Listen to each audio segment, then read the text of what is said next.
Evitar aglomeracións e facilitar que se cumpra coa distancia de seguridade son dúas medidas clave nesta fase cero do plan de desescalada. En Cambados, os veciños tamén volven á rúa e para facer máis fácil que se cumpra con estes requisitos, o Concello está a elaborar un proxecto para reordenar as camiñatas e o deporte nalgunhas zonas. Establecemos algúns puntos donde era frecuente, son pasos estreitos e donde hai frecuente acumulación de xente, ter máis espacio para que a xente poda pasar unha pola outra mantendo as distancias de seguridade e se pode ser evitar encontrarse de frente, pois moito mellor.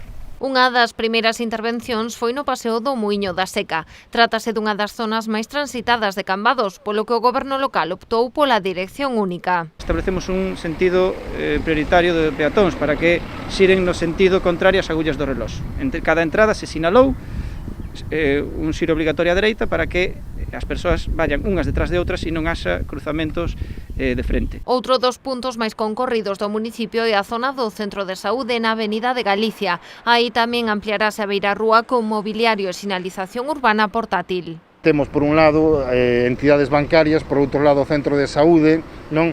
E onde tamén se concentra boa parte da actividade comercial no centro de Cambados. Vaise comenzar primeiro pois poñendo, agora mesmo vamos a poñer mobiliario portátil, non? Para indicar que non se pode aparcar aí, de maneira que queda ampliada esa beirarrúa e depois progresivamente, en función dos acontecementos, non descartamos a posibilidade incluso de chegar a cortar un carril da circulación.